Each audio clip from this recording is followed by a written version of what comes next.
Dr. Thomas Stanley is most well known for his best-selling book, The Millionaire Next Door, one of my favorite personal finance books. However, he's also done tons of other writing.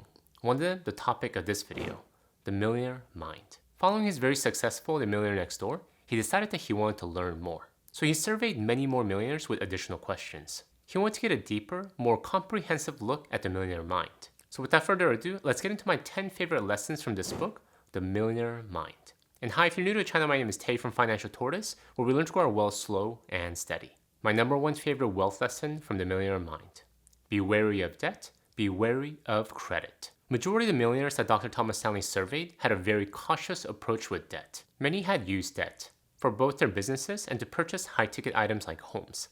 However, they understood its danger and were very careful with it. You cannot enjoy life if you're addicted to consumption and the use of credit. Some millionaires, like many of us who don't have strong personal finance education, were credit dependent early on.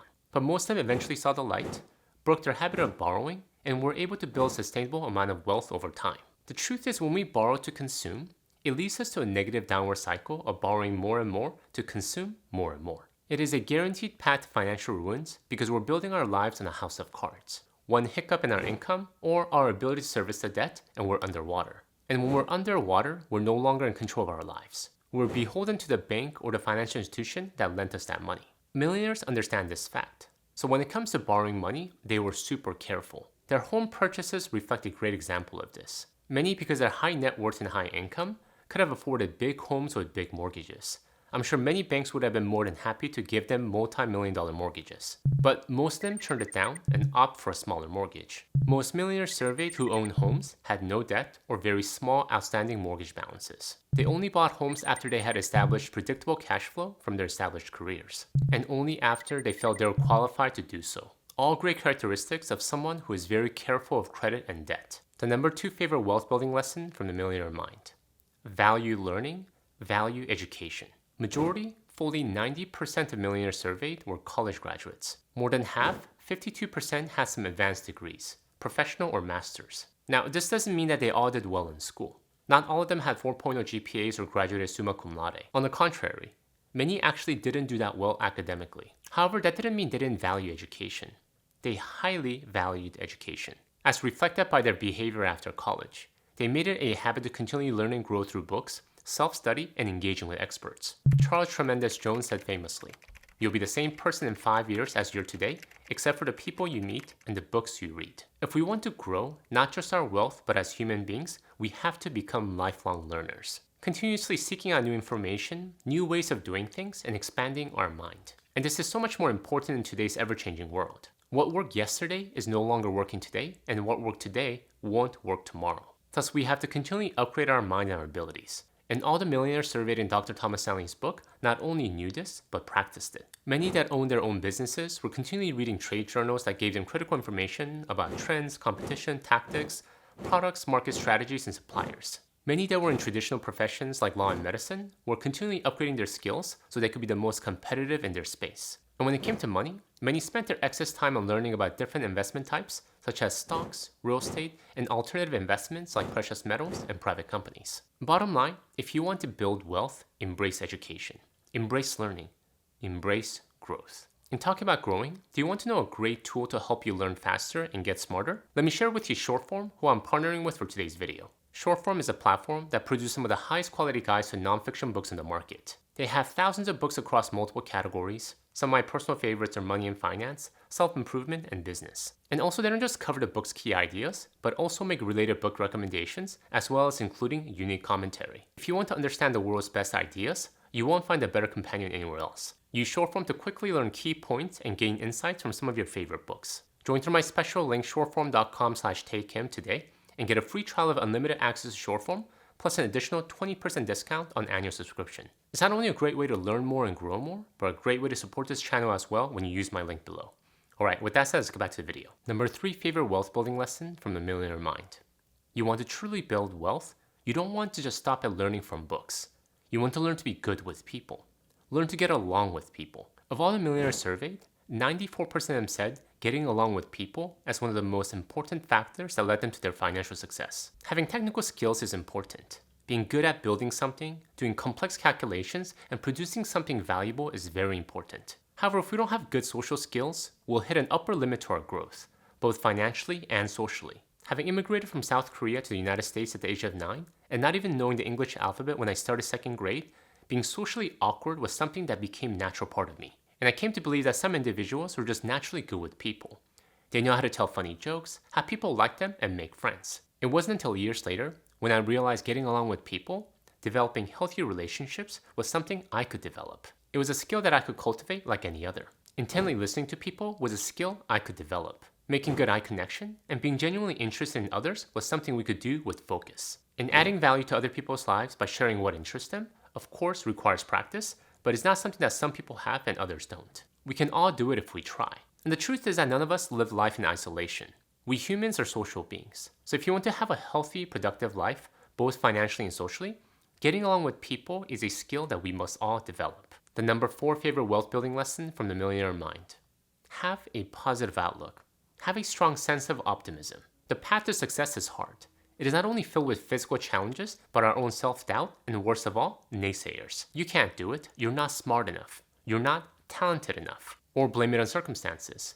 Not in today's environment. Maybe it was possible back in the better days, but today, the man is out to get you.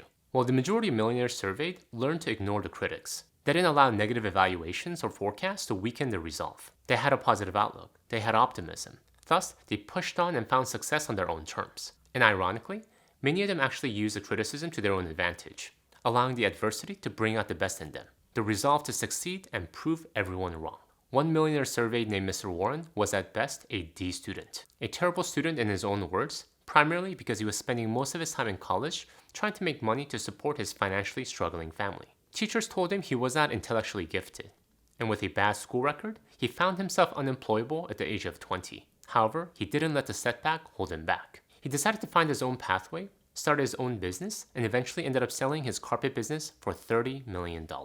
Mr. Warren didn't let naysayers dictate his future. He chose to believe in himself, have a positive outlook, and let optimism drive him forward. The reason that so few people are financially independent today is that they place many negative roadblocks in their heads. Being wealthy is, in fact, a mind game. The number 5 favorite wealth building lesson from the Millionaire Mind. Embrace enough. Most millionaires surveyed could afford multiple times the lifestyle that they were living. Yet many chose not to because they knew they're enough and they embraced their enough. We're financially independent, yet we tend to live a comfortable, not extravagant lifestyle. And this was most evident in the homes that many of these millionaires lived in. When we see a net worth of 5 million, 10 million, or 20 million, it's easy to assume that the individual lives in a huge house, a home that expresses all their wealth. 9 rooms, 8 bathrooms, a tennis court, and a private pond. However, the truth is a lot more sobering. According to the survey, more than half the millionaires lived in a home that had 4 or fewer bedrooms, and nearly one half lived in homes with 3 bathrooms or less. Bottom line, most millionaires were living in homes that were quite conservative relative to their wealth. And why? Because they knew they're enough. They understood that having 5 more bedrooms would cost them 3 times more, but it wouldn't bring them 3 times more joy. Probably the 3 times the headache. More home to maintain, more rooms to furnish, and higher maintenance costs. When we know our enough and can be satisfied with our enough, it gives us so much power because we're not beholden to the mega marketing machine that so many people get swayed by. We don't get easily influenced by the fancy toys our friends like to flaunt. We're well grounded because we know what we want, and that makes us truly rich. A quick reminder, if you're finding value from this video and would like a summary of all the topics I'm covering here, please go to the link I'll have in the description below to grab your free 1-page PDF summary. I list out all the lessons in a simple to digest format so you don't forget them after the video. Most often, what we need is not more information, but more reminders. So make sure to go to the link I'll have in the description below to grab your free copy. Alright, with that said, let's get back to the video. Number 6 favorite wealth building lesson from the Millionaire Mind. Surround yourself with good advisors. Most millionaires surveyed surrounded themselves with good and wise counsel. This included investment advisors, CPAs, attorneys, financial planners, and insurance agents, to name a few. And what was really smart about how they approached these individuals was that they wouldn't just be relying upon one financial planner or one CPA, but they had several that they could go to. And this created a system of checks and balances that kept everyone honest. They could cross-check advice received from one professional against each other, and if they contradicted, that highlighted something that needed further investigation. Or sometimes, someone just needed to get fired. Additionally, when surrounding themselves with good advisors, these millionaires were highlighting the fact that they had good self-awareness. They knew what they knew, but they also knew what they didn't, and when they needed professional advice. For example, many were excellent at making money, but they didn't want to spend all their time looking at tax books. So they employed great CPAs on their payroll to help them mitigate tax burdens as their wealth grew. Bottom line, own your decisions, but don't hesitate to seek out good counsel before making decisions. Having a Rolodex of skilled professionals in your network will serve you well in your wealth building journey.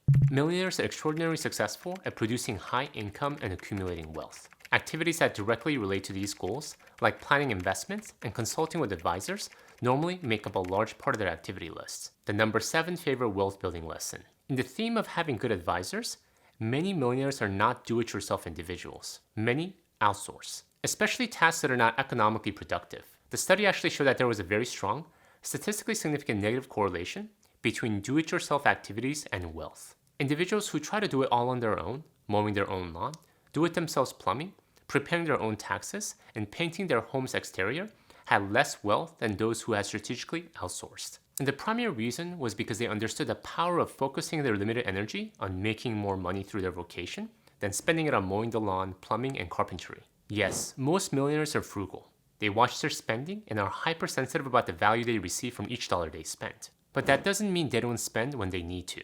They spend to outsource certain household duties because they understand the great value that they're receiving by doing so.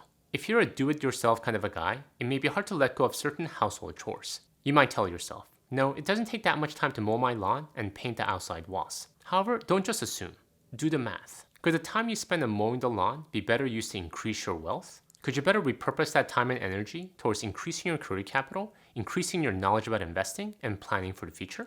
Number 8 favorite wealth building lesson from the Millionaire Mind. When it comes to your vocation choice, be wise. We were wise in selecting the ideal vocation given our abilities, aptitudes, and strong interest in becoming financially independent. Building wealth starts with income. The stronger the income, the more we can save and invest, and thus allow the power of compounding to work in our favor. Therefore, many millionaires were very wise with their choice of occupation. They knew what they were good at and what they were not. So they choose career paths that allowed them to fully use their abilities and aptitude. But they didn't just choose careers that they could be good at. They also chose career paths that had highest financial rewards. And because they chose a path that allowed them to explore their full creativity, as well as financial rewarding, many learned to love their careers. And when you love your career, the cycle compounds forward. If you absolutely love what you're doing, the chances are excellent that you will succeed. So when thinking about a career path, consider these factors: your strength as well as income potential. Don't just blindly follow people's advice, or this is a controversial one, your passion. You can be very passionate about a path, but if you're not making any money from it, is that really a career? Probably more like a hobby, right? So think hard and think differently. In talking about thinking differently, do you know what else millionaires look at differently? Risk, which leads to the next lesson. Number 9 favorite wealth building lesson. Millionaires learn to take on healthy risks. Many people are terrified of risk.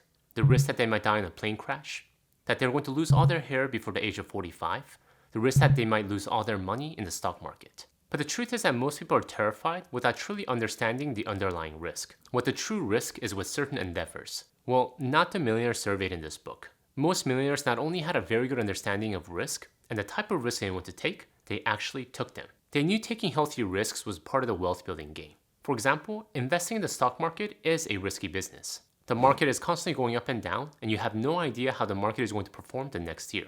It could go up by 15%, or it could plummet by 30%. It has all happened before and will likely happen again. However, when you understand the fundamentals of the stock market, because you took the time to study it, you know that is one of the best ways to grow your money over the long run. You understand the risk and you're willing to take it. Bottom line, millionaires have the willingness to take healthy financial risks because they understand that with risk comes rewards. Just be wise about the type of risk you're willing to take. Number 10 favorite wealth building lesson from the Millionaire Mind.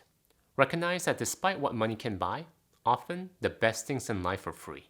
Whether you're rich or not, the best things in life are free or close to it. Entertaining friends, studying investments, and watching our children play sports are not expensive activities. Yet, these are the things that most of us love to do. Becoming a millionaire is cool. Having the money to do what you want, when you want, and to buy whatever you want is a pretty nice feeling to have. However, at the end of the day, money is only a tool, nothing more. More money will not make you a happier or a better person. They're just a number in your bank account, so understand that. Learn money, grow your money, but don't forget the best things in life are actually free. Thank you guys for watching. In the line of recognizing the best things in life for free, if you want to learn how to have a better relationship with money, please check out my video here. Until next time, all the best.